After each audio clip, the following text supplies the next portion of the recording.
আমাক জন্ম দিয়া পৃথিৱীখনৰ প্ৰতি আমাৰ সকলোৰে দায়িত্ব আছে, দায়বদ্ধতা আছে আৰু পৃথিৱীয়ে আমাক জন্মগ্ৰহণৰ সুযোগৰ জৰিয়তে এই পৃথিৱীখন চাবলৈ যি সুযোগ দিছে তাৰ বাবে পৃথিৱীৰ ওচৰত আমি চিৰদিন ঋণী হৈ থাকিব লাগিব। আমাৰ কোনো ব্যৱস্থাৰ জৰিয়তে পৃথিৱীৰ এই ঋণ আমি পৰিশোধ কৰিব নোৱাৰিম। নমস্কাৰ জনাইছোঁ, ডেমক্ৰেচি স্বাগতম জনাইছোঁ আৰু কিছু কথা পাতিম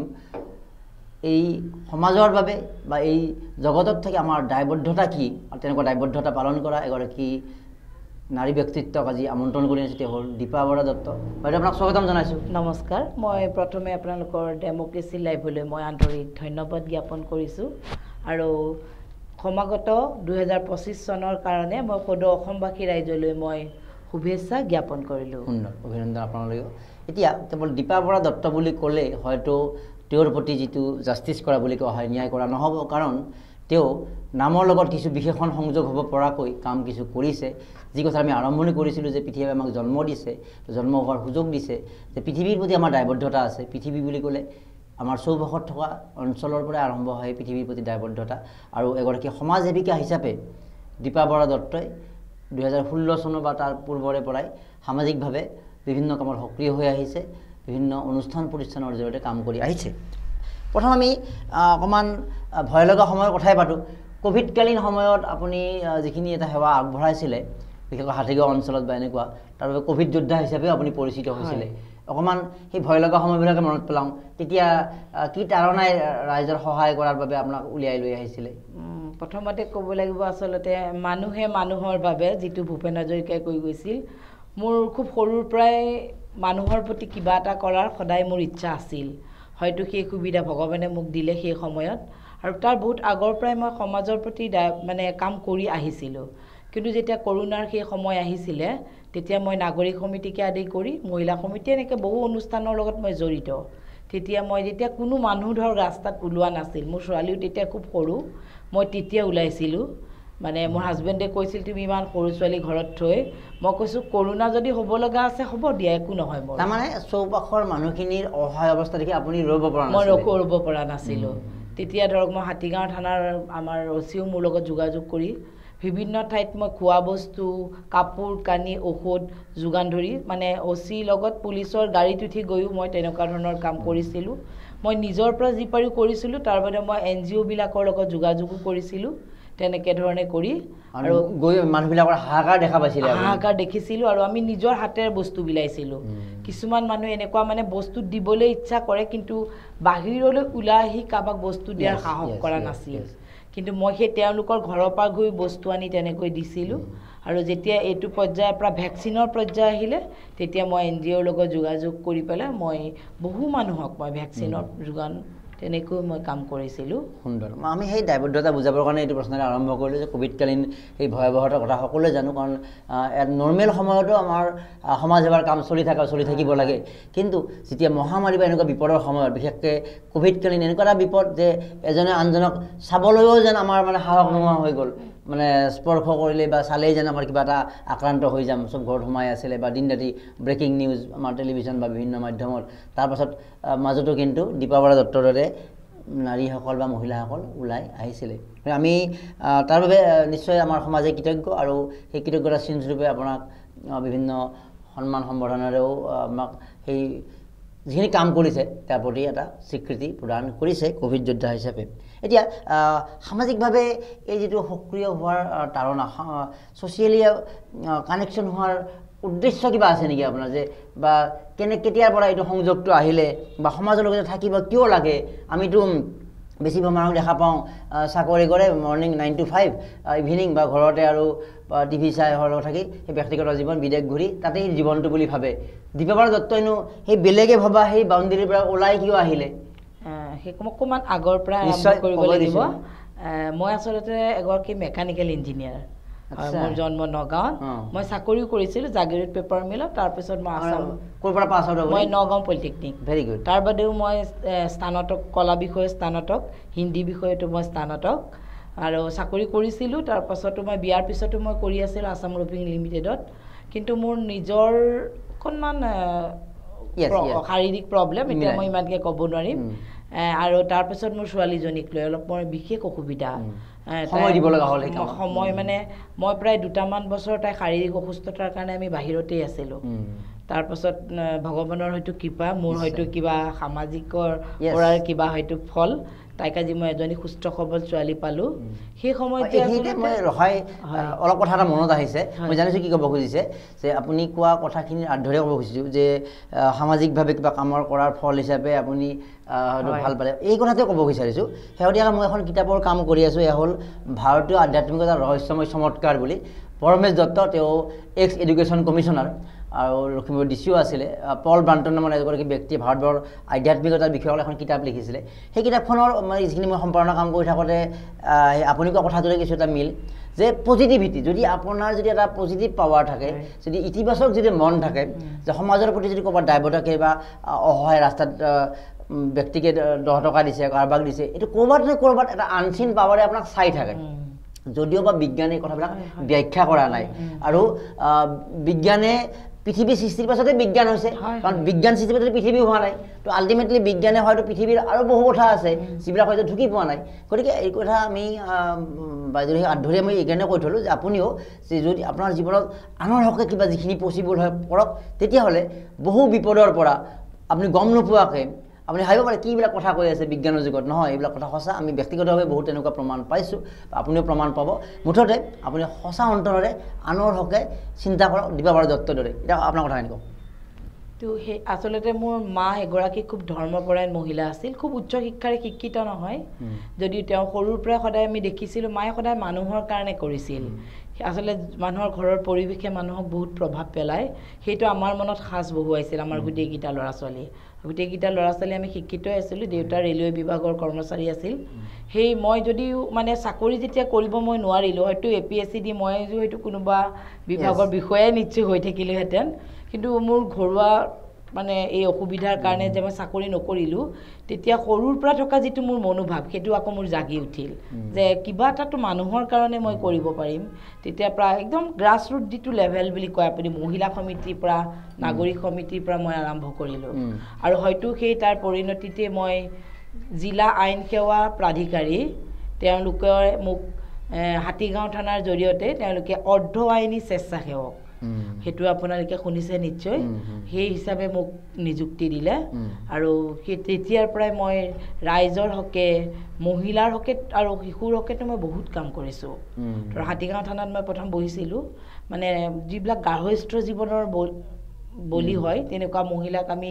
যিমান পাৰোঁ আমি ভাবোঁ যে সংসাৰখন আমি ৰাখোঁ আৰু যদি নোৱাৰোঁ তেতিয়া আমি তেওঁলোকক বিনামূলীয়াকৈ আইনী সেৱাৰ ব্যৱস্থা কৰি তেনেধৰণে আমি সুবিধা কৰি দিওঁ আৰু যাৰ থাকিবলৈও নাথাকে তাক আমি নাৰী গৃহলৈ প্ৰেৰণ কৰাৰ ব্যৱস্থা পৰ্যন্ত আমি কৰি দিব পাৰোঁ এতিয়াও মই কৰি আছোঁ সেইখিনি এতিয়া সেইখিনি কাম কৰি আছোঁ পৰিয়াল পৰিজন আপোনাৰ ছোৱালী বা স্বামী সংসাৰৰ কাৰণে যিখিনি কাম কৰিবলগা কৰে তাহাঁতৰ লগত ফুৰিব যোৱা এইবিলাক আছে কিন্তু সেইখিনি কাম কৰাৰ বাহিৰত এই যে আনৰ হকে কিবা এটা কৰাৰ সেই আনন্দটো বেলেগ নেকি সেইটো বেলেগ হয় সেইটো মই ক'লো নহয় মই কাৰোবাৰ দুখত আছে তাক যে অকণমান হাঁহিলৈকে ৰূপান্তৰ কৰিব লাগে বহুত ভাল লাগে প্ৰথমতে মই কওঁ মই খুব অকণমান ধাৰ্মিক মানে মই ক'লো না আপোনাক সদায় মই জানো কিবা কৰিলে হয়তো মোক ফলটো ঈশ্বৰে দিব মোৰ কথাটো ইমান ব্যাখ্যা কৰিব ঈশ্বৰে এইটো মোৰ মাৰ শিক্ষা আছিলে তই কৰ্ম কৰি যাবি ফললৈ কেতিয়াও আশা নকৰিবি হয়তো সেই শিক্ষাই মোক আৰু মোৰ গোটেই পৰিয়ালটো মানে তেনেকুৱা ধৰণৰ মাৰ পৰিয়াল হওক দেউতাৰ পৰিয়াল হওক মানে নীতি নিয়ম শৃংখলা আমি সাহিত্য সংস্কৃতি আমি সকলোৰে আৱৰা পৰিয়ালৰ মাজত আমি জন্ম হৈছিলোঁ গতিকে সেই বস্তুটো মোৰ সদায় মনত আছে মোৰ এনেই দেউতাৰ ঘৰ মোৰ হাতীচুং কুজিদা কিন্তু মই জন্মগ্ৰহণ কৰিছোঁ নগাঁৱৰ আমোলাপট্টিত মই জন্মগ্ৰহণ কৰি শিক্ষা দীক্ষা মোৰ নগাঁৱতে হৈছে আৰু আপুনি বিভিন্ন কামৰ লগত জড়িত হৈ আছে হাতীগাঁও লেখিকা সংস্থাও আপুনি জন্ম দিছে জানিম এটা কবিতা যিহেতু কবিতাৰ প্ৰতি আপোনাৰ আখৰ আৰু যিমান দূৰ জানো আপোনাৰ ভালে অনুগল্পও লিখিছে অনুগল্প লিখিছে আৰু কবিতাও লিখিছে তো এটা তেনেকুৱা কবিতা অকণমান আমি অলপ ৰসাচৰণ কৰোঁ নেকি আপোনাৰ কণ্ঠটো ভাল লাগিছে পঢ়িলে ভাল লগা হ'ব বুলি ভাবিছোঁ মানে ঠিক আছে হয় তো মই এটা সৰুকৈ কবিতা পঢ়িব লৈছোঁ ভুল ভ্ৰান্তি হ'লে মাৰ্জনা কৰিব মোৰ কবিতাৰ শিৰোনাম কবিতাৰ সংজ্ঞা কবিতাৰ অৰ্থ কি কবিতাৰ ভাষা কি বুজাটো বৰ কঠিন মোৰ বাবে হৃদয়ৰ এটা কোণৰ পৰা ওলোৱা ক্ষুদ্ৰ ক্ষুদ্ৰ ভাষাবোৰেই হৈ পৰে মোৰ চকুত এটি কবিতা জীৱন সংগ্ৰামৰ প্ৰতিটো খোজতেই পোৱা ধুমুহাৰে সৃষ্টি কৰে অন্তৰ্দহনত এটি কবিতা শয়ন সপোনৰ কালৰাত্ৰিত নিদ্ৰাভংগ কৰিবলৈ অহা চিকমিক সপোনবোৰেই সৃষ্টি কৰে অন্তৰত এটি কবিতা অন্তৰৰ এটি কোণৰ পৰা ওলাই অহা শব্দৰ আলিংগনেই সৃষ্টি কৰে কবিতা নামৰ এটি সুন্দৰ শব্দ কবিতাক লৈ আপুনি মানে জীৱনৰ যে বহু কথা কবিতাৰ লগতে জড়িত তাকে আপুনি সুন্দৰভাৱে আৰু লিখা মেলাৰ কথা লৈ যাওঁ অলপ তো আপুনি ভালেমান অনুগল্পও লিখা বুলি আমি অৱগত আৰু এইখন কিতাপ আকাৰে প্ৰকাশৰো প্ৰস্তুতি আছে লিখা মেলাৰ কথাখিনি অকণমান মই অনুগল্প বা কবিতা এইটোতো মই লিখি থাকোঁ আমাৰ লেখিকা সংস্থা অসমৰ পৰা 3মহীয়া অৰ্ধ আকাশত মই সদায় লিখিয়ে থাকোঁ তাৰ বাদেও মোৰ কিছু মোৰ আধ্যাত্মিকতাৰ প্ৰবন্ধ মই কেইবাটাও লিখিছোঁ স্পিৰিচুৱেল ষ্টাডি কৰে আপুনি মই লিখিছোঁ আৰু এতিয়াও মই এটা প্ৰাৰ্থনা বা প্ৰাৰ্থনাৰ পৰা আমাৰ কি হয় মই লিখি আছোঁ আৰু মোৰ মানৱ সমাজ কি হয় মানে প্ৰাৰ্থনাই আচলতে আমাক এটা কি শক্তি দিয়ে প্ৰাৰ্থনা কৰিলে মানুহৰ ভিতৰত এটা কি জাগ্ৰত হয় যিটোৰ কাৰণে আজিকালি ল'ৰা ছোৱালীক যদি আমি প্ৰাৰ্থনা নামৰ শব্দটোৰ লগত জড়িত কৰাওঁ হয়তো কিছু হ'লেও তেওঁলোকে বেয়া বস্তুৰ পৰা আঁতৰি থাকিবলৈ উশৃংখলতা বাঢ়ি গৈছে সকলো ক্ষেত্ৰত সংযমশীলতা আনিব মই তেনেকুৱা ওপৰত এটা প্ৰবন্ধ লিখি আছোঁ আৰু মোৰ এনেকুৱা প্ৰবন্ধ আগতেও মোৰ প্ৰকাশ পাইছে আৰু তাৰ বাদেও মই ইটো সিটোকে মই পেপাৰত মোৰ কিবা গল্প কবিতা এনেকৈ মোৰ বহুত প্ৰকাশ পাইছে আৰু মই এইবোৰ সংগ্ৰহ কৰি ৰাখিছোঁ আৰু মোৰ বিশেষকৈ যিটো কৰ্মময় জীৱন মোৰ অকণমান কৰ্মময় জীৱনটো এঠাই অফিচত বহি অকল লিখা পঢ়া কৰা মোৰ কৰ্মময় জীৱন নহয় আৰু বেলেগ তাৰ ওপৰতো মই লিখি আছোঁ অহা বছৰত মই চেষ্টা কৰিম যিমান পাৰোঁ ৰাইজলৈ উলিয়াই দিবলৈ আৰু আপুনি যিটো লেখিকা সংস্থা গঠন তাৰ পূৰ্বে এটা তথ্য মই দি থ'ব বিচাৰিছোঁ যে আমি সকলোৱে জানো প্ৰয়াত সাহিত্যিক ডক্টৰ লক্ষ্মীনন্দন বৰা অসম সাহিত্য সভাৰ প্ৰাক্তন সভাপতি আৰু পাতাল ভৈৰৱীকাৰী বহু গ্ৰন্থৰ স্ৰষ্টা সৰস্বতী সন্মান প্ৰাপক ডক্টৰ লক্ষ্মীনন্দন বৰাৰ দীপা বৰা নাতিনী অৰ্থাৎ দীপা বৰা বৰ্মন দত্ত দীপা বৰাৰ পিতৃ আপোনাৰ নাম দেউতাৰ নামটো কি আছিলে স্বৰ্গীয় লীলাধৰ বৰাৰ পোনপটীয়া খুৰাক ডাইৰেক্ট খুৰাক আছিলে লক্ষ্মীনন্দন বৰা সেইফালৰ পৰা লক্ষ্মীনন্দন বৰা নাতিনী গতিকে তেনেকুৱা এটা পৰিয়ালত গৌৰৱৰো কাৰণ আচলতে তো তাৰ পৰা নিশ্চয় অলপ ব্লাড ৰিলেশ্যনতো আপোনালোকৰ নিশ্চয় সেইটো হৈছে তো এতিয়া লেখিকা সংস্থাৰ লগত যে জড়িত হ'ল সেই কথাখিনি আৰু হাতীগাঁও লেখিকা সংস্থা জন্মৰ অকণমান বাৰ্তাটো মই 2018 চনৰ মাৰ্চ মাহত মই হাতীগাঁৱৰ বহু মহিলা হয়তো তেওঁলোকে কেতিয়াবা যদি কিবা এটা লিখিছিলোঁ কিন্তু লিখা মেলাৰ প্ৰতি খুব বেছি আগ্ৰহী নাছিলে তেনেকুৱা মহিলাসকলক লৈ মই 2018 চনৰ মাৰ্চ মাহত মই হাতীগাঁৱত এই সংস্থাৰ মই জন্ম দিছিলোঁ আৰু এতিয়া কিন্তু মোৰ খুব ভাল লাগে হয়তো মই কিতাপ উলিয়াম বুলিহে ভাবি আছোঁ কিন্তু সেই সংস্থাত থকা বহুত মানে লেখিকাৰ বহুত কিতাপ ইতিমধ্যে প্ৰকাশ পাই গ'ল গতিকে সেইটোক লৈ মই নিজেও গৰ্ব কৰোঁ আৰু এই সংস্থাটো তাৰ পিছত তেওঁলোকৰ সেই কিতাপ লিখাৰ প্ৰতি যিটো মনোভাৱ সেইটো খুব বাঢ়ি গ'ল আপোনাক প্ৰভাৱিত কৰিছে সেইটোৱেতো কৰিব যিহেতুকে মই বহুত কষ্টৰে সংস্থাটো গঠন কৰিছিলোঁ গতিকে সেইটো মোৰ ভাল লাগে আৰু মই লেখিকা সংস্থা কি কাম কাজ কৰেনো আমাৰ সাহিত্য সংস্কৃতিৰ ওপৰত আমি বহু কিছু কাম কৰোঁ আৰু আমাৰ বিশেষকৈ আদৰ্শ মাতৃ বঁটা প্ৰবীণা বৰুৱা বঁটা এনেকুৱা আমাৰ বহুত বঁটা দিয়া হয় তেনেকৈ হাতীগাঁও সংস্থাটো কি কৰে হাতীগাঁও সংস্থাটোৱে আমি সাহিত্য সংস্কৃতিৰ বাদেও আমি প্ৰতিটো ধৰক শিল্পী দিৱস আহিলে তেখেতৰ ওপৰত কৰিলোঁ ৰাভা দিৱস আহিলে তেখেতৰ ওপৰত কৰিলোঁ তাৰ বাদেও আমাৰ ধৰ্ষণৰ ওপৰত সজাগতা এনেকুৱা আমি ধৰক এতিয়া আমি কেতিয়াবা শীতৰ দিনত শীতৰ সন্ধিয়াৰ আবেলি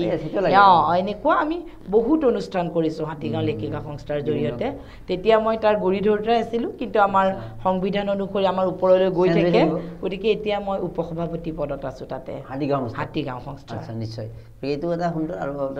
অসম লেখিকা সংস্থাৰ অধীনৰ এইটো এটা আমাৰ লেখিকা সংস্থা অসমৰ অন্তৰ্গত আমি হয় শেহতীয়াকৈ কোনখিনি ছ'চিয়েল ৱৰ্কত জড়িত হৈ আছে বা ভৱিষ্যতলৈকে আপোনাৰ পৰিকল্পনা কি আছে যিখিনি কাম কৰি আছে যে মই যদি এইটো কৰিব পাৰোঁ বিৰাট শান্তি পাম বা এনেকুৱা আৰু আমাৰতো 2025 চনত আমাৰ লেখিকা সংস্থা অসমে 50 বছৰ গৰকিব আমাৰ সোণালী জয়ন্তী উৎসৱ গতিকে তাৰ লগত আমি ওতঃপ্ৰোতভাৱে জড়িত কাৰণ আমাৰ জন্মদাত্ৰী আমাৰ লেখিকা সংস্থা অসম তাৰ পৰাই আমি হাতীগাঁও লেখিকাৰ জন্ম হৈছোঁ গতিকে তাৰ লগত আমি ওতঃপ্ৰোতভাৱে জন্ম মানে আছোঁ যেতিয়া সম্পূৰ্ণভাৱে কৰিম তাৰ বাদেও মই অফিচিয়েলিও মোৰ বহুত সামাজিক দায়বদ্ধতা থাকে যাৰ দ্বাৰা ধৰক শিশুসকলৰ মই আগতে সখী একক অৱস্থান কেন্দ্ৰৰ নাম শুনিছে চাগে সমাজ কল্যাণ বিভাগৰ তাতে মই বহুত মহিলাক আইনী সহায় তথা নাৰী গৃহলৈ পঠোৱা চৰকাৰীভাৱে যিবিলাক সুযোগ সুবিধা আছে বিপৰীত পৰা মানুহক তেওঁলোকে যিহেতু বহুতে এইটো এক্সেচিবল নহয় ব্ৰেইনৰ ফালৰ পৰা হওক বিভিন্ন টেকনিকেল কাৰণৰ পৰা হওক তেওঁলোকক আপুনি সেই চৰকাৰী সুবিধাবিলাকৰ কেনেকৈ তেওঁলোকক এক্সপ'জ কৰাব পাৰি বা এক্সেছ কৰাব পাৰি বা তেওঁলোকক আগবঢ়াই দিব পাৰি সেই কথাটো তেওঁলোকক কাষ চপাই আনি গোটেইখিনি সহায় কৰি আছে একদম কোৰ্টৰলৈকে নিয়ালৈকে কামখিনি আমি কৰি দিওঁ কোৰ্টতহে সেই উকিলজনে তেওঁলোকক সহায় কৰিব আৰু এই বস্তুটো সম্পূৰ্ণ বিনামূলীয়া সম্পূৰ্ণ এইটো জিলা আইন সেৱা প্ৰাধিকাৰী আমাৰ দীঘলী পুখুৰীত যিটো অফিচ আছে কিন্তু আমাৰ লগত যোগাযোগ কৰিলেও হয় কাৰণ এই বস্তুবোৰৰ কাৰণেই আমাক নিয়োগ কৰিছে কামটো তেওঁলোকে কৰে কিন্তু তাৰ পৰা ফাংচনালিটো হয় কিন্তু আপোনালোক আমি নি পেলাই গোটেইখিনি ফৰ্ম চৰ্ম প্ৰতিনিধি হিচাপে মানুহবিলাকক ধুনীয়াকৈ দি তেতিয়া তেওঁলোকে চাই যে এই মাটি বাৰীৰ কাৰণে কোনজন এডভকেট লাগিব যে এইটো ডাইভৰ্চৰ কাৰণে কোনজন এডভকেট আমাৰ এটা এডভকেটৰ পেনেল আছে এইটো বহুত জৰুৰী এইটো নাজানে সেইটোৰ কাৰণে আমি খুব সজাগতা কৰি থাকোঁ আচ্ছা সেইটো আপুনি সেই লাইনটোত আছে সজাগতা কৰিলেও যিটো সত্য পৃথিৱীত এসময়ত থাকিয়ে যায় এইটো এতিয়া যথেষ্ট বাঢ়িছে যিটো ডিভোৰ্চ বা যিটো বিবাহ বিচ্ছেদৰ যিটো তো সামাজিক কথাবিলাক অকণমান ক্ষণভংগুৰ বা ৰিলেশ্যনশ্বিপ বা ক্ষেত্ৰত কি হৈছে আচলতে ছ'চিয়েল বিষয়টোত মানে আমাৰ হয় অকণমান ব্যাঘাত হৈছে আমাৰ মাহঁতে যেতিয়া আমিও ধৰক খুব কম বয়সৰে মানুহ কিন্তু যেতিয়া বিয়া হৈছিলোঁ মাহঁতে সদায় কৈছিলে যে সংসাৰখন ধৰিবৰ কাৰণে অকণমান মহিলাগৰাকী ত্যাগ স্বীকাৰ কৰিব লাগে নাই নহ'ব সেইটো মই গুচি যাম তাৰমানে সেইটোৱে সুধি কাৰণে সুধিছোঁ বুজি পাইছে আপুনি ক'ৰবাত অবাধ স্বাধীনতাৰ উপভোগৰ আগ্ৰহ বাঢ়িছে নেকি আৰু আমাৰ সংস্কাৰ যিটো আমাৰ বহুত মহিলাই আজিকালি পাহৰি গৈছে এইটো মোক হয়তো আজি আপোনাক মই সংবাদ মাধ্যমৰ যোগেদি কোৱাৰ কাৰণে মোক বেয়া পাব পাৰে বহুত অসংযত কাপোৰ কানি পিন্ধি যেতিয়া আপুনি এটা ৰিলছ বনায় এগৰাকী বোৱাৰীয়ে সেইটো প্ৰভাৱ কিন্তু গোটেই পৰিয়ালটোৰ ওপৰতে পৰে গতিকে তেনেকুৱা বোৱাৰীগৰাকী যোৱা মানে তেওঁৰ সন্তানটো অবাধ গতিৰে গৈছে হয় এইটো আলোচনা কৰিবলৈ বিষয় হৈছে তাকেতো এইটো কি হৈছে মানুহবিলাকৰ আচৰিত মানে যিটো স্বাধীনতা আৰু প্ৰদৰ্শনকামিতা এইটো ঠিকে ছ'চিয়েল মিডিয়া আহিছে আৰু তাৰ ফলত এইটো কিয় হৈছে মই সেইটো অলপ আলোচনা কৰি আছোঁ যে মানুহৰ নিজৰ বিবেকৰ সিদ্ধান্ত পাহৰি হাৱাৰ দুনিয়াত তেওঁলোকে থকাটো এটা থাকিব বিচাৰিছে যে ক'ৰবাত লাইক ফলোৱাৰ্ছ এই ধৰণৰ বিষয়ৰ লগত কিন্তু সেই বিষয়বিলাকত যদি এটা বিষয় ষ্টেণ্ডাৰ্ড বিষয় নহয় সেইটো লাইক ফলোৱাৰ্ছ সাময়িক উত্তেজনাৰ কাৰণে আপোনাৰ লাইক এটা মাৰিব পাৰে আপোনাৰ সেই ৰিলৰ ডেন্স বা দেখা পায় কিন্তু আপুনি আপোনাক যে আচলতে নিজকে এটা হত্যা নহ'লেও যে আমাক সংকুচিত কৰি আনিছে সেইটো মানে তেওঁলোকে কিন্তু নাভাবে আচলতে তো এইবিলাকৰ পৰা ক্ষতি নিশ্চয় যথেষ্ট হৈছে যথেষ্ট ক্ষতি হৈছে এটা পৰিয়াল ধ্বংস হৈ গৈছে আৰু আজিৰ শিশু হৈছে কাইলৈ দেশৰ ভৱিষ্যত সংসাৰ ভাঙিছে গতিকে মই যদি মাতৃ হিচাপে মই মোৰ সন্তানটিক মই গঢ় দিব নোৱাৰোঁ তো কাইলৈ সেই সন্তানটি বেয়া হোৱা মানে সেইখন সমাজতেই তাৰ প্ৰভাৱ পৰিব গতিকে মই আজি মোৰ নিজৰ কেৰিয়াৰটো সম্পূৰ্ণভাৱে ঠিক কৰি ৰাখিও মই মোৰ যিটো সামাজিক দায়বদ্ধতাৰ বাদেও মোৰ ঘৰুৱা যিটো দায়বদ্ধতা সেইটো মই সদায় প্ৰথম ঘৰুৱা দায়বদ্ধতা তাৰপাছত মোৰ প্ৰতিবেশী তাৰপিছত মই সমাজৰ কথা ভাবিম তেনেদৰে এগৰাকী মাতৃয়েও তেনেকৈ তেওঁৰ সন্তানক সুশিক্ষাৰে শিক্ষিত কৰাৰ লগতে সংস্কাৰ নামৰ শব্দটোৰ লগত যদি জড়িত নকৰে তেতিয়াহ'লে বৰ্তমান সমাজখন যিটো হ'লে ঢাল খাই গৈ আছে এটা সময় এইবোৰ মানে খুব বেয়া এটা ব্যাধিৰ নিচিনা হৈ পৰিব আৰু এইটো যথেষ্ট দ্ৰুতগতিত বাঢ়ি আছে আমি আহ্বান নিশ্চয় সেইটোৱে দিব লাগিব যে এইটো তেওঁলোকে এটা ভুল পথৰ কাম কৰি আছে যে সাময়িক প্ৰদৰ্শনকামিতা সাময়িক যিটো শালীনতা বোধৰ পৰা আঁতৰি আহি তেওঁলোকে যিবোৰ এই ছ'চিয়েল মিডিয়াটো ব্যৱহাৰ কৰি ঠিকে কৈছে আপুনি যে ঘৰৰ তেওঁৰ ইমেজটোও বহুত নষ্ট কৰি আছে কাৰণ ফেচবুকে পইচা দিছে তাৰ মানে ৰিলছ সেই পইচাটোৰ কাৰণে নিজক যিখিনি চৌপাশটো তেওঁ প্ৰদূষিত কৰি আছে তেওঁৰ সন্তান বা পৰিৱেশটো গোটেই ঘৰখনৰ ইমেজে এটা হেৰি কৰি আছে গতিকে তেওঁলোক কি কৰিবলৈ ক'ব তেওঁলোকক মই ইমান ধৰক উপদেশ দিয়াৰ ধৃষ্টতা মোৰ নাই, তথাপিতো সহজতে প্ৰচাৰ পোৱাৰ বা সহজতে ভাইৰেল হৈ যোৱাৰ এই যিটো প্ৰৱণতাই জাতিটোকে আচলতে পংগু কৰি তুলিছে। কাৰণ মানুহ তেতিয়া এটা যদি এনেকুৱাকৈ কম কাপোৰ পিন্ধি ভিডিঅ' কৰিলে যিহেতু ইমান পপুলাৰ হৈ যায়, চিনি পোৱা হৈয়ে যায়, আৰু দোষটো হৈছে সংবাদ মাধ্যমৰো। তেনেকুৱা মানুহকে আনি কৰবা তেওঁলোকে আৰু ইণ্টাৰভিউ লৈ ডাঙৰ পাতি দিয়ে, হেৰি কৰি দিয়ে। গতিকে সেই তেওঁলোকে কৰা সেই বস্তুটোৰ প্ৰভাৱ ছ'চাইটিতে পৰিব। আৰু এই যে প্ৰদৰ্শন কমিতা তেওঁলোকৰ, এই প্ৰদৰ্শন কমিতাই তেওঁলোককো আচলতে কি কৰা উচিত তেওঁলোকে? সংবাদ মাধ্যমৰতো এনেও চাওক, আমাৰ সমাজৰ স্তম্ভস্বৰূপ হৈছে সংবাদ মাধ্যম। সংবাদ মাধ্যমৰ প্ৰচাৰে, ভাল প্ৰচাৰে সমাজত খুব ভাল প্ৰভাৱ পেলায়, কিন্তু সামান্য ভুলেই কিন্তু আকৌ বহুত ডাঙৰ প্ৰভাৱো পেলাব পাৰে। আৰু মই যিটো আধ্যাত্মিকতাৰ কথাটো বাৰে বাৰে মই কিয় উত্থাপন কৰিছোঁ, যে আধ্যাত্মিকতাৰ লগত যদি সন্তানসকলক হওক, ল'ৰাই হওক ছোৱালীয়ে হওক, আমি যদি অকণমান জড়িত কৰিব পাৰোঁ, তেওঁলোক যিটো বিপদগামী ৰাস্তালৈ যাব বিচাৰে অলপ হ'লেও কিন্তু থমকি ৰ'ব। কেনেকৈ জড়িত কৰিব লাগিব? কেনেকৈ আপুনি যিখিনি উপায় ধৰক, আমি এতিয়া আজি বেলেগৰ কথা মই নাজানো, মোৰ নিজৰ ঘৰৰ উদাহৰণ মই দিম, যে ৰাতিপুৱা গা ধুই উঠি আপুনি যদি বন্তি এগছ জ্বলাই এটা ঘোষাৰে জীৱন মানে দিনটো আৰম্ভ কৰে, সেইটো যদি আপুনি মোৰ ছোৱালীকো মই শিকাইছোঁ, সেই ছোৱালীজনীয়ে তাৰ পাছত মোৰ ককা আইতাৰ ফটোত সেৱা কৰি তাৰ পাছত তুমি তোমাৰ স্কুললৈ ওলাই যাবা। সংস্কাৰ সেইটো মোৰ মায়ে শিকাইছিল। এই মগজুত এইখিনি এটা প্ৰেক্টিছ হ'ব, তেওঁলোকে দিনটোলৈকে ৰাস্তাত কাৰোবাক দেখাবলৈ এটা নমস্কাৰ বিনম্ৰতাটো আহি যাব। অকণমান কেতিয়াবা অকণমান খং উঠি কিবা এটা কৰিলেও 0.1% কিবা এটা হ'ব পাৰে, কিন্তু তেওঁ ইমান নাযায়। মানে সেই বেয়া যিটো মনোভাৱ আহিবলৈ নাহিব, সেইটো সংস্কাৰ দিব লাগিব। এতিয়া আমাৰ ধৰক আজিকালি মানুহে ঘোষা চোষা নাজানো বুলি কয়, মই কিন্তু সেইটোৰ বৰ পক্ষপাতি নহয়। কাৰণ মই যদি সৰুৰ পৰাই শিকা এটা, আজি যদি মোৰ ছোৱালীয়ে চাকি জ্বলাই এটা ঘোষা গাব, মই যদি তাইক এতিয়া নিশিকাওঁ, তাইও আজি ক'ব 10 বছৰ পাছত ঘোষাটো মই নাজানো গাব, মোৰ মায়ে মোক শিকাইছিলে, সেইকাৰণে সেই সংস্কাৰ মই পালোঁ। গতিকে মই মোৰ ছোৱালীক শিকাইছোঁ। বহুতে আজি কয় যে ইংলিছ মিডিয়ামত পঢ়িলে অমুকটো আপোনাৰ ছোৱালীটো মোৰতো ছোৱালী ইংলিছ মিডিয়ামতে পঢ়ে, কেন্দ্ৰীয় বিদ্যালয় খানাপাৰাতে পঢ়ে। তাৰমানে অভিভাৱক যদি ষ্ট্ৰং, যদি শক্তিশালী হয়, অভিভাৱকজনৰ যদি সেই মাইণ্ডছেটটো থাকে, শৃংখলিত এটা মনোভাৱ থাকে, সন্তানক মানে ইংলিছ মিডিয়াম বুলি কোনো কথা নাথাকে। মইতো তাইক মাতৃভাষা অসমীয়া ঘৰতে শিকাওঁ। লিখাচোন, সৰুকে তোমাৰ মাক লৈ হ'লেও কবিতা এটা এনেই লিখাচোন, তুমি কিয় নোৱাৰিবা? প্ৰকাশ কৰিব নালাগে, মানুহে জানিব নালাগে, কিন্তু তুমি লিখাচোন কিবা এটা, তোমাৰ মাক লৈ লিখা, কেতিয়াবা ভগৱানক লৈ লিখা, কেতিয়াবা ঘৰত তোমাৰ নিজৰ আইতাক লৈ লিখা। লিখিব কৰে, আৰু তাই ৰাস্তাটো দেখুৱাইছে, আমাৰ ৰাস্তাটো দেখুৱাইছোঁ। আৰু তাই খুব ধুনীয়া আৰ্ট কৰে, তাই এতিয়ালৈকে ডিপ্ল'মাৰ আৰ্টৰে কমপ্লিট কৰিলে, আৰু তাই মানে 16 years হোৱা নাই কাৰণে ইয়াৰ পিছৰ কনডেন্সৰ হেৰিটো হোৱা নাই। গতিকে সেই শিক্ষাখিনি নাজানো, মই সফল মাতৃ একেবাৰেই নকওঁ দেই, কিন্তু মই চেষ্টা কৰিছোঁ। আপোনাৰ মাইণ্ডছেটটো ক্লিয়াৰ, মই তাকে কৈছোঁ, আপোনাৰ মাইণ্ডছেটটো অতি প্ৰশংসনীয়, মই চেষ্টা কৰিছোঁ। আৰু মানুহ আহিলে ধৰক, যিটো ল'ৰা ছোৱালী আহিলে আহক বহক বা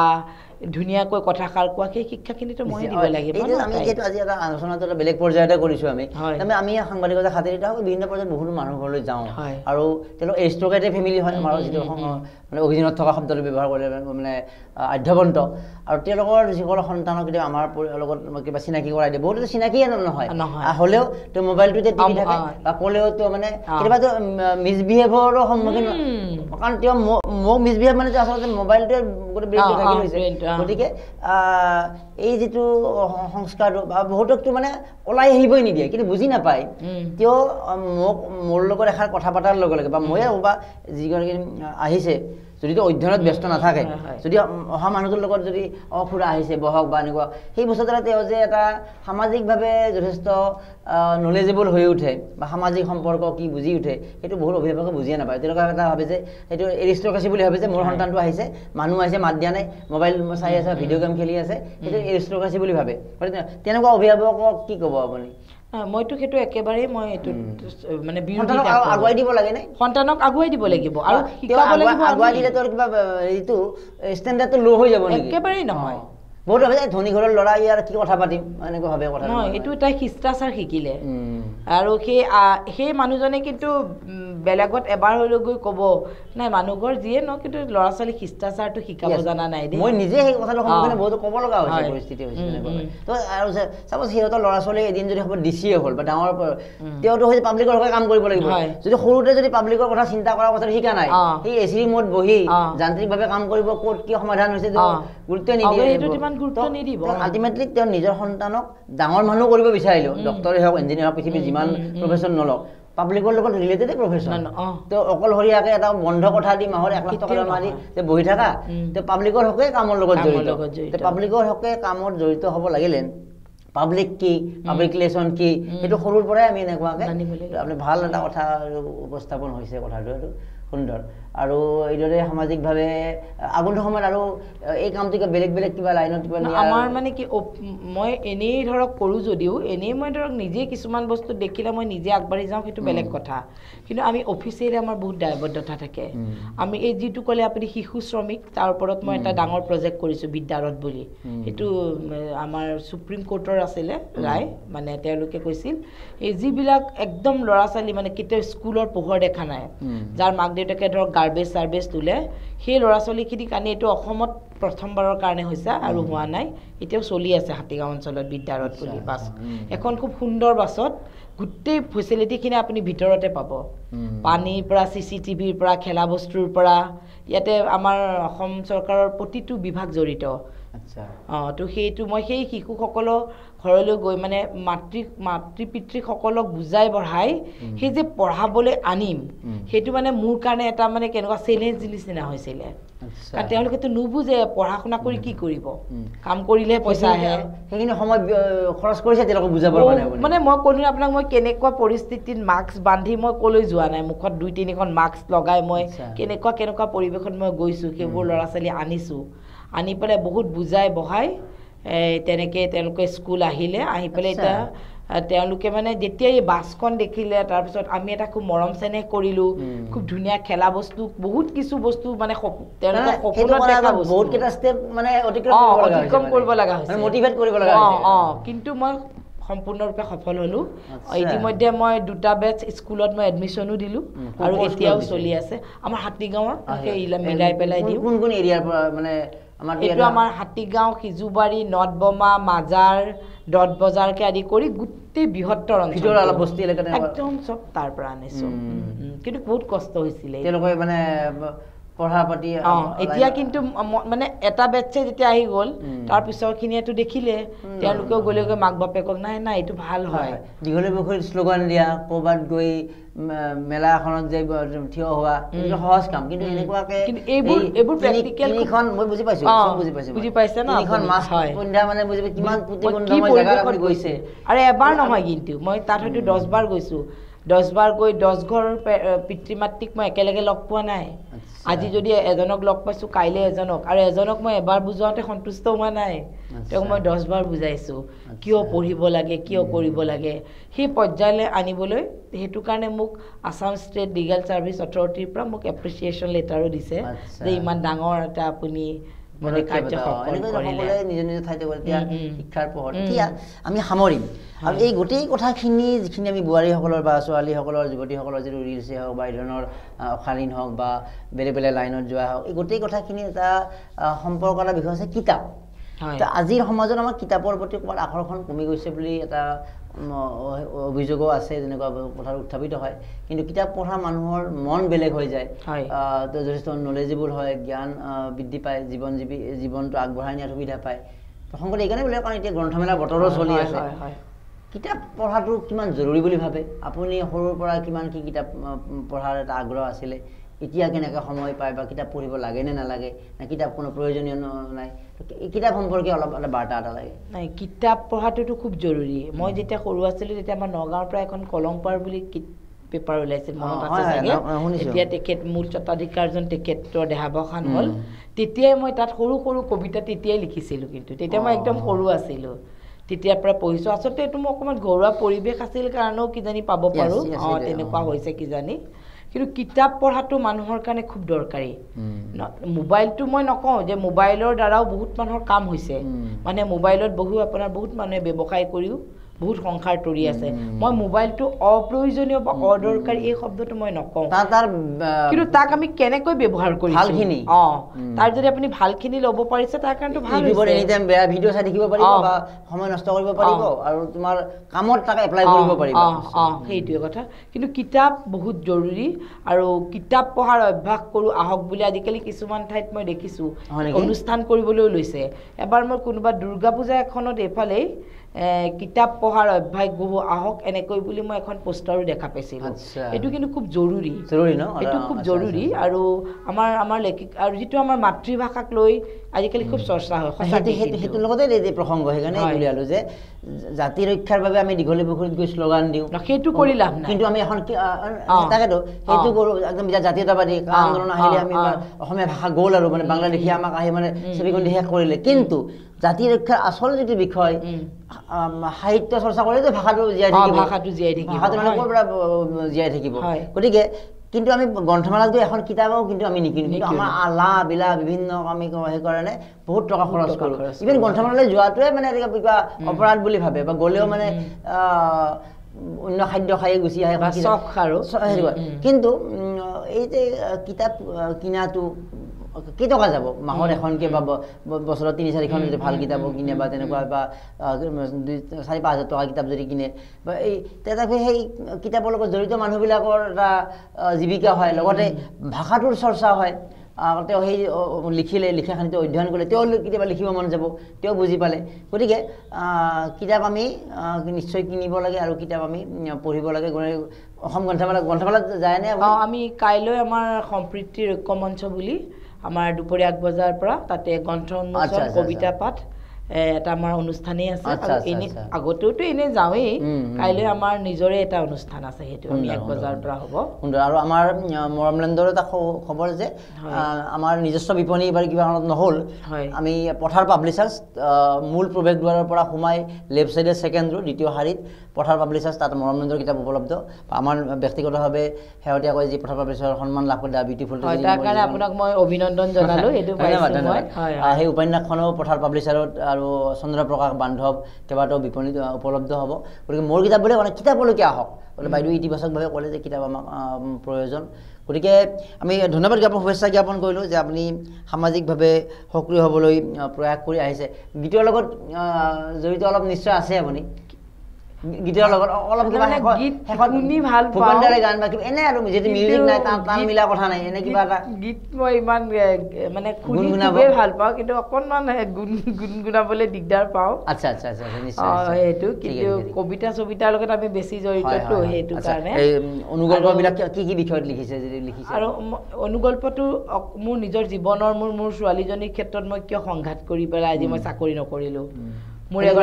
সেইটোৰ ওপৰত মই লিখিছোঁ বা ক'ৰবাত মোৰ ওচৰৰ এজনী চব্জি বেপাৰী আছিল তাই তাত মই সদায় চব্জি কিনিবলৈ গৈছোঁ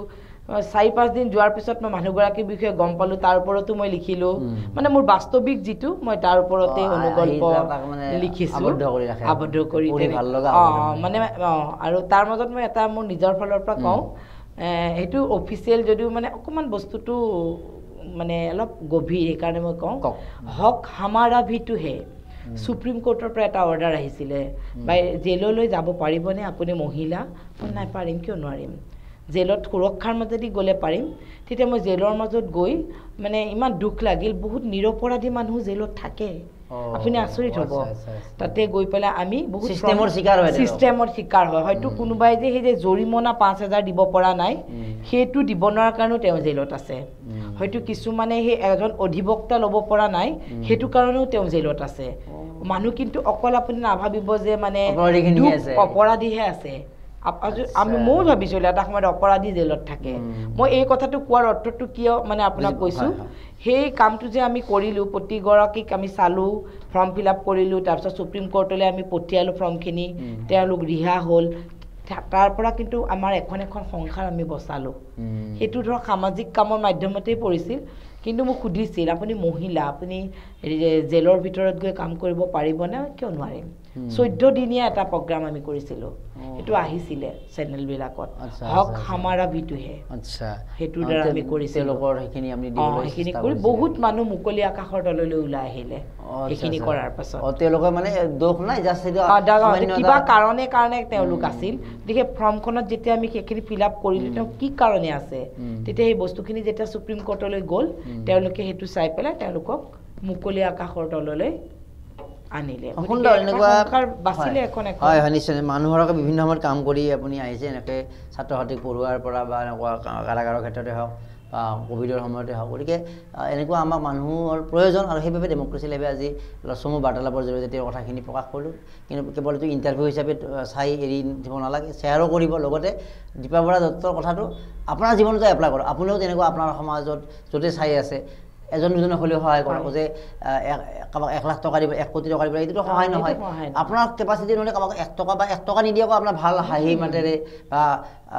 কাৰোবাৰ ভাল ইনফৰমেশ্যনে পালে যে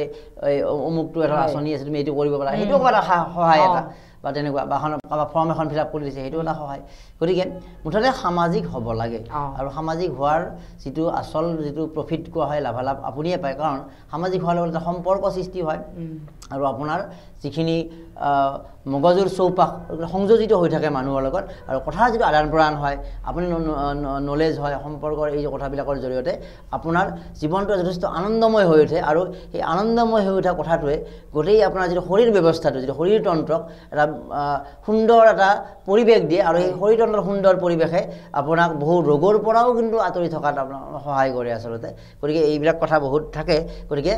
ছ'চিয়েল হোৱাৰ কিন্তু চব কথাতে এইটো নাভাবিব অমুকত গ'লোঁ মোৰ কি লাভ হ'ব আমাৰ মেক্সিমাম সেইটো কথাই এই কি ঘূৰি কি লাভ হ'ব কেইটকা পাম তাতে মই এইটোৱে প্ৰথম কথাটো কয় তেনেকুৱা হেৰিটো তো সেই বস্তুটো অকণ আমি কষ্ট কৰা হওক বা মানুহৰ লগত সম্পৰ্কিত হৈ থাকে এতিয়া ধৰক মই ৰাজনীতিত নাই যদিও মই কেনেকুৱা ধৰক অৰুণোদয় হওক বৃদ্ধ পেঞ্চন হওক মানুহবিলাকক কৰাই দি আছে কাৰ ওচৰলৈ গ'লে তেওঁলোকে কামখিনি পাব সেইখিনি যদি মই সহায় কৰি দিওঁ আজি উপকাৰ কৰিছে নেদেখাজনে আপোনাক চাই আছে চাব গতিকে ক'ৰবাত নহয় ক'ৰবাত আপোনাক ক'ৰবাত উপকৃত হ'ব বা সেইটো কাৰণে যদি মনটো ভাল লাগে মই সেইটো কথা কৈছোঁ যে এই যে মনটো ভাল ল'লে হৰম'ন চিক্ৰেশ্যন হয় হোৱাৰ লগতে যিটো শৰীৰতন্ত্ৰ যিটো মানে ফিজিকেল ছিষ্টেম এই শৰীৰতন্ত্ৰত যথেষ্ট আনন্দময় পৰিৱেশৰ সৃষ্টি হয় ইয়াত ভাল কাম এটা কৰিলোঁ বা তেওঁ ক'লে এটলিষ্ট সেইখিনি সময়ৰ কাৰণে হ'লেতো তেওঁ ক'লে বাইদেউ ধন্যবাদ আপোনাক কাৰণ মনটো ভাল লাগিলে সেই যিটো আৰু যদি নিজৰ মাজতে আৱদ্ধ থাকে মন সংকুচিত হৈ যায় সংকুচিত হোৱাৰ লগে এতিয়া দেখিছোঁ শেহতীয়াকৈ বহু মানুহ মগজুৰ ৰোগতো আক্ৰান্ত হ'বলৈ আৰম্ভ কৰিছে কাৰণ কিয় এই যিটো একাকিত্ব এটা বোধ এটা নিজৰ মাজত আৰোপ কৰি লৈছে তো এই যিটো লাভ কি হ'ব সমাজলৈকে গ'লে কেইটকা লাভ হ'ব কেইটকা লাভটো তেতিয়া বুজি পায় যেতিয়া তেওঁ মগজুৰ সেই চিকিৎসাৰ কাৰণে ফাৰ্মাচীত মেডিকেলত গৈ বছৰ বা পইচা খৰচ কৰিব লগা হয় কিন্তু এই যে সামাজিকভাৱে থাকে এই যদি আপুনি কথা মানুহৰ লগত কয় মানুহক যদি বিভিন্ন কথা জানিব বিচাৰে সেই আপোনাৰ মগজুৰো ডেভেলপ কৰিব অভিজ্ঞতাও হ'ব আৰু আপুনি গম নোপোৱাকৈ বহু বেমাৰৰ পৰাও কিন্তু বাচি থাকিব পাৰিব এই সামাজিক হোৱাত গতিকে দীপা বৰা দত্তৰ আগন্তুক সময়খিনি আৰু অধিক সুন্দৰ হওক আমি ধন্যবাদ জনাইছোঁ মানে এই চেনেলৰ যোগেদিয়ে ক'লোঁ যিসকলে বিনামূলীয়া আইনী সেৱাৰ কাৰণে মানে সকলোৰে কাৰণে মানে এজন অধিবক্তা লোৱাটো অকণমান অসুবিধা হয় গতিকে যাৰ বছৰি ইনকাম 3 লাখৰ ভিতৰত তেওঁলোকে আমাৰ জিলা আইন সেৱা প্ৰাধিকাৰীৰ জৰিয়তেও গুৱাহাটীত ক'ত আছে এইটো গুৱাহাটীত আমাৰ ছেছন কোৰ্টৰ একেটা বাউণ্ডেৰীতে আছে দীঘলী পুখুৰীৰ পাৰত আৰু যদি কোনোবাই মানে অফিচলৈও যাব নোৱাৰে অসুবিধা মই নাজানো ক'লৈ যাব লাগে তেতিয়াও আপোনালোকে মোৰ লগত যোগাযোগ কৰিলেও মই আপোনালোকক সম্পূৰ্ণভাৱে সহায় কৰিব পাৰিম মানে ক'লো নহয় কোৰ্টলৈ যোৱা পৰ্যায়লৈকে মই সহায় কৰিম মই 2016ৰ পৰা কৰি আহিছোঁ বেলেগ মানুহে গতিকে মই হাতীগাঁও থানাত কৰিলোঁ দিছপুৰ থানাত কৰিলোঁ এতিয়া মানে মই নাথাকিলেও কি কৰোঁ বেনাৰ আছে তাৰ পৰাও মোক ফোন আহে পৰিয়ালৰ একমাত্ৰ কন্যা স্বামী তাৰ বাহিৰে ডাঙৰ পৰিয়াল এটা আপোনাৰ হোম এৱে হোম মানে গতিকে মানে কিবা এটা হ'লে মানে বিচাৰে আৰু মানুহে বহুমানৰ লগত সম্পৰ্ক হৈছে আপোনাৰ আৰু সেই যে বাইদেউ ধন্যবাদ বাইদেউ মাজে মাজে হোৱাটছএপতে বহুত আশীৰ্বাদ পাইছোঁ মানে সেই বুঢ়া মানুহবিলাকক যেতিয়া কিবা কাম কৰিলোঁ এনেকৈ মূৰত ধৰি কয় তোক আশীৰ্বাদ দিলোঁ দে সেইটো সামাজিক হ'ব লাগে মানুহ তাৰমানে বহুত দৰকাৰী বহুত দৰকাৰ তাৰ মানে মই মোৰ স্বামী বা মই মোৰ ছোৱালীৰ প্ৰতিটো মোৰ কৰ্তব্য অকণমানো বাদ দিয়া নাই বা মোৰ পৰিয়াল মোৰ বাইদেউ কাৰো প্ৰতি মোৰ কমা নাই কিন্তু তাৰ মাজতো মানে কি কিবা এটা ভাল লাগে বেলেগ এজন মানুহক লগ মানে সমাজ সেই বাউণ্ডাৰী বাহিৰত গৈ সমাজখনো বুলি ভাবিব পৰা খালি সমাজত চলিবলৈ এটা কথা লাগে আপোনাক যোনে যিমান বেয়াকে নকওক মোৰ মায়ে সদায় কৈছিল যেতিয়া তোক খুব বেয়াকে কিবা ক'ব পাৰে সেইটো ডাঙৰ কথা নহয় তই তেতিয়া পৃথিৱীখনলৈ চাবি যদি পৃথিৱীয়ে ইমান ভৰ ল'ব পাৰিছে তই সামান্য মানুহৰ কথা এটা কিয় শুনিব পাৰিবি সেই সময়ত মই পৃথিৱীলৈ চাওঁ হয়তো তেওঁ মোক কিবা এটা বেয়াকে কৈছে একো ডাঙৰ কথা নহয় হয়তো আজি তেওঁৰ মনত মোৰ প্ৰতি কিবা অকণমান বেয়া তেওঁৰ মাইণ্ডছেটেৰে কৈছে আপুনি যেহেতু তেওঁৰ লগত তৰ্কত লিপ্ত হৈ আৰু হেৰিয়ে কৈছিলে এই ভূপেন শইকীয়াৰ কথা কৈছিলে যে মোক যদি কোনোবা সমালোচনা কৰে মই তাৰ যদি প্ৰত্যুত্তৰ দিওঁ মই তেওঁৰ কাৰণে সময় নষ্ট কৰা হয় সেইখিনি মই এটা লেখাই লিখিম বা কিবা এটা কৰিম মায়ে ক'লে খং নুঠাবি পৃথিৱীখনলৈ চাবি যে পৃথিৱীয়ে যদি ইমান ভৰ ল'ব পাৰিছে তই মানুহৰ এটা সামান্য কথাৰো সহ্য কৰিব নোৱাৰিবি মানে যিমানৰ মাজত অকণমান কেনেকৈ কথা কোৱা বা সেনেকুৱা মাইণ্ডছেটৰ মানুহ থাকেই আৰু আমি এনেকুৱা অনুষ্ঠানবিলাকৰ চব মানুহটো একে নহয় আজি মোৰ নিজৰে 5টা আঙুলি সমান নহয় তো মই চব ভাল মানুহ মনৰ মানুহ পাম বুলি ক'ত আছে আমি চেষ্টা কৰি থাকিব লাগে আজি আমি মৰম কুমাৰক চবেই জানে হয় মৰম কুমাৰ খুব কম সময়ৰ ভিতৰতে মানুহৰ অন্তৰত সোমালে আচলতে তেখেতৰ ব্যৱহাৰ পাতি আমি বহুত দিনৰ পৰা সাতখৰীৰ পৰা আমি জানিব বিচাৰো আৰু যদি এনেকুৱা মানুহৰ লগত কাম কৰা মানুহ পাম আমি আচৰিত হওঁ আপোনাৰ আচলতে ব্যৱহাৰ শিষ্টাচাৰটো মই আজি আপুনি ইণ্টাৰভিউ লৈ মই মাতি আনিছে বুলি নাই কোৱা দেই মই আপোনাক বহুত দিনৰ পৰা পাইছো দিয়ক শিক্ষকৰ ঘৰৰ ল'ৰা পাইছো আপুনি কথা গতিকে মই আপোনাৰ ব্যৱহাৰ মই সৰুতে কওঁ যে মানে সেইটো এতিয়াও থাকি গৈছে সেইটো আপোনাৰ কথাটো মিলি আছে যেনেকৈ প্ৰাৰ্থনা বা এই ৰাতিপুৱা মানে বাবাই মানে কি কৰে মানে বাবা বুলি মাতো হিন্দী টিচাৰ আছিলে এতিয়াতো 87 ইয়াৰ্ছ তো মানুহ আহিলে মানে আহি গৈ মোক মাতিনি নমস্কাৰ এটা দিব দিয়ে মানে দিবই মানে এতিয়া আপুনি আহি যায় বা সেইটো মই ছোৱালীকেও কৈছোঁ প্ৰথমতে ছোৱালীয়ে মানে ইংলিছ মিডিয়ামত পঢ়া ছোৱালীটো আজিকালি গতিকে প্ৰথমতে এইবিলাক হেমেনে কৰিছিল এতিয়া নমস্কাৰটো আশা কৰিছে বাৰু এনেকুৱা গতিকে সেই তেনেকুৱা আমি অলপ সৰু শিকি আহিছোঁ কথাবিলাক গতিকে সেই পৰিৱেশৰ বহুত কথা থাকে সংস্কাৰৰ বহুত কথা থাকে আপোনাৰ কথাৰে কৈছোঁ যে প্ৰাৰ্থনা শিকোৱাই হওক সংস্কাৰেই হওক বা ঘৰলৈকে আলহী আহিছে বা কোনো অচিনাকি ব্যক্তি আহিছে তেওঁৰ লগতো মিলা মিছা কৰিব দিব লাগে কাৰণ তেওঁৰ পৰা এটা কথা কোৱাৰ এটা আৰ্ট জানিব হেৰি জানিব গতিকে আজিকালি কিন্তু বহু অভিভাৱকে এই যে এৰিষ্টক্ৰেচি মেইনটেইন কৰিব গৈ তেওঁক এটা মানে এটা মানে হেৰি বেলেগ মানে এটা কিন্তু মিউজিয়ামৰ ভিতৰত সোমাই থোৱাকৈ ল'ৰা ছোৱালীক বহুতে কিন্তু তাৰ মাজত মই এটা কথা কওঁ তাৰ পৰা কি সৃষ্টি হৈছে মোৰ মনে কয় বৃদ্ধাশ্ৰমৰ সৃষ্টি হৈছে আজি সেই ল'ৰা ছোৱালীটোক যে মই শিকোৱা নাই তেওঁলোকৰ শিকাৰ সেই পিতৃ মাতৃয়ে হৈছে কিন্তু ৰিলেশ্যনশ্বিপ কি বস্তু সৰুতে বুজি নাপালে সিহঁতে আজি মোৰ মা দেউতা নাই যদিও মোৰ মনে কিন্তু এতিয়াও মানি লোৱা নাই মা দেউতা নাই বুলি কাৰণ আমাৰ মা দেউতাই সেইটো শিকাইছিল গতিকে বৃদ্ধাশ্ৰমৰ সৃষ্টি কিন্তু আমিয়ে কৰিছোঁ কিয় বৃদ্ধাশ্ৰমৰ সৃষ্টি হ'ব লগা হৈছে সেইটো আমিয়ে সৰুতে সেই পৰিৱেশটো দিছোঁ তাৰ পৰাই বৃদ্ধাশ্ৰম সামাজিক সম্পৰ্ক বা কেতিয়াবা কাৰোবাক প্ৰগ্ৰেমলৈকে লৈ গ'ল অনুষ্ঠানলৈকে বা বিভিন্ন সেইবিলাকতো বহুত থিয়েটাৰ নাচায় নাটকলৈকে নাযায় আমাৰ ল'ৰা ছোৱালীয়ে নাটক চাবনে আকৌ এনেকুৱাকৈ তো বিভিন্ন কথা বহুত কথা আছে আমাৰ কেৰণ গতিকে আপুনি যিহেতু সেই লাইনত জড়িত সেই আমি কথা কিছু পাতিলোঁ মই ছোৱালী কাইলৈ মই গ্ৰন্থমেলালৈ যাম তাইক লৈ যাম শুনিবাচোন কেনেকৈ কিতাপখন কেনেকৈ উন্মোচন কৰিলে ঘৰৰ প্ৰিয় আইতাহঁত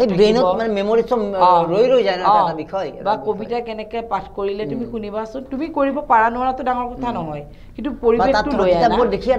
গোটেই হেৰি ঘূৰিবা গ্ৰন্থমেলাখন আচলতে মানুহৰ নিজৰ ওপৰত বহুতখিনি নিৰ্ভৰ কৰে তাৰ বাদেও নিজৰ সংস্কৃতিটো বিহু মই সেইবিলাক প্ৰত্যেকটো অনুষ্ঠানৰ লগতে হাতীগাঁৱৰ জড়িত প্ৰতিখন বিহুৰ লগত মই আলোচনীৰ সম্পাদিকা আছিলোঁ আৰু আগতে মই 3বাৰকৈ মহিলা বিহুৰ মই সম্পাদিকাও আছিলোঁ তেনেকৈ মই ধৰক হয়তো এই এৰিয়াটোত সকলোৰে লগত মিলি কাম কৰি থকাৰ কাৰণে মই শংকৰাজান সমন্বয় বঁটাও মই লাভ কৰিছোঁ তেনেকুৱা তাৰ পৰাও মোক হাতীগাঁৱৰ মহিলা বিহুৰ পৰাও মোক সমাজ সেৱিকা বঁটা দিছে আৰু লাইফ স্মাৰ্টেও মোক সমাজ সেৱিকা বঁটা দিছে আৰু সেই যিটো কাৰোবাৰ এটা আনুষ্ঠানিক যিটো সন্মান বা স্বীকৃতিয়ে মানে যে কৰি থকা কামখিনিৰ প্ৰতি আকৌ আত্মবিশ্বাস মই ঠিক কামে কৰি আছোঁ আকৌ কৰিব লাগে উৎসাহ বেছি বাঢ়ি যায় এনেকৈ আজি আপুনি মাতি আনিছে তেনেকৈ মোক আগতেও 2-3টা নিমন্ত্ৰণ কৰি হয় আৰু এই ধৰণৰ কাম কৰা মানুহক যিমানে প্ৰচাৰ হ'ব তেতিয়া আকৌ বাইদেউ ওলাইছে মই এনেকুৱা কাম কৰিব পাৰোঁ এনেকুৱা এই বস্তুটো ধন্যবাদ জনাইছোঁ আমি আগন্তুক সময়ত আৰু বিভিন্ন ইছ্যুলৈ আজি অভাৰঅল আপোনাৰ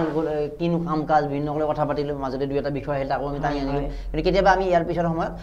চাৰ্টেন কিছুমান বিষয়ক লৈ টক শ্ব' আমি আলোচনা বাইদেউ আজি এইটো বিষয়তে আলোচনা কৰি 15 মিনিটৰ যে আমি এইটোনো কিয় বৃদ্ধি হৈছে সেইটোক লৈ কেতিয়াবা কথা পাতিম বা তেনেকুৱা কৰিম আজি এটা অভাৰঅল প্ৰথম যিহেতু আমাৰ ষ্টুডিঅ'লৈকে আহিছে গতিকে আমি অভাৰঅল তেওঁৰ কথাখিনি পাতিলোঁ আৰু আগন্তুক বৰ্ষত অনুগল্প কবিতা কিতাপ আৰু জীৱনক লৈ কিতাপখন ভাল হ'ব কাৰণ যিগৰাকী মানুহে 3-4খন মাস্ক লৈ সেই প্ৰতিগন্ধমৰ ঠাই যাৰ মানসিক প্ৰস্তুতি চলাব পৰাকৈ ক্ষমতা আছে তো সেই কথাবিলাক যেতিয়া লিখিব সেইটো অতি উন্নত সাহিত্য হিচাপে বিবেচিত হ'ব আচলতে আমি শুভকামনা জনাইছোঁ কিতাপবোৰ প্ৰকাশ পাওক আৰু সাহিত্য চৰ্চাৰ ক্ষেত্ৰতো তেওঁৰ এই যিটো যাত্ৰা অব্যাহত থাকক আৰু সমাজ সেৱা কাম কৰিয়ে আছে সেই সমাজ সেৱাৰ জৰিয়তে বহু উপকৃত হৈছে আগন্তুক সময়ত আৰু উপকৃত হওক উপকৃতৰ সংখ্যাটো আৰু বৃদ্ধি পাওক আৰু আপুনিও সুস্থ হৈ সুন্দৰকৈ থাকি সমাজৰ হকে কাম কৰি তাকে কামনা কৰিছোঁ শুভেচ্ছা জ্ঞাপন কৰিছোঁ নতুন বছৰৰ শুভেচ্ছা একেলগে দি থলোঁ আপোনালোকৰ ডেমক্ৰেচি লাইভ তথা আপোনাক মই ব্যক্তিগতভাৱেও নতুন বছৰৰ শুভেচ্ছা দিলোঁ আৰু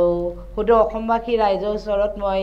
আশীৰ্বাদ বিচাৰিছোঁ যাতে মই সুদূৰ ভৱিষ্যতেও এনেকৈ আপোনালোকৰ চৰণত মই সেৱা লৈ মই যাতে সমাজৰ সদায় কাম কৰি যাব পাৰোঁ মোক আশীৰ্বাদ কৰিব নিশ্চয় ধন্যবাদ জ্ঞাপন কৰিছোঁ আৰু ডেমক্ৰেচি লাইভৰ এই আমাৰ বিশেষ অনুষ্ঠানৰ পৰা মই মৰম কুমাৰে বিদায় লৈছোঁ ধন্যবাদ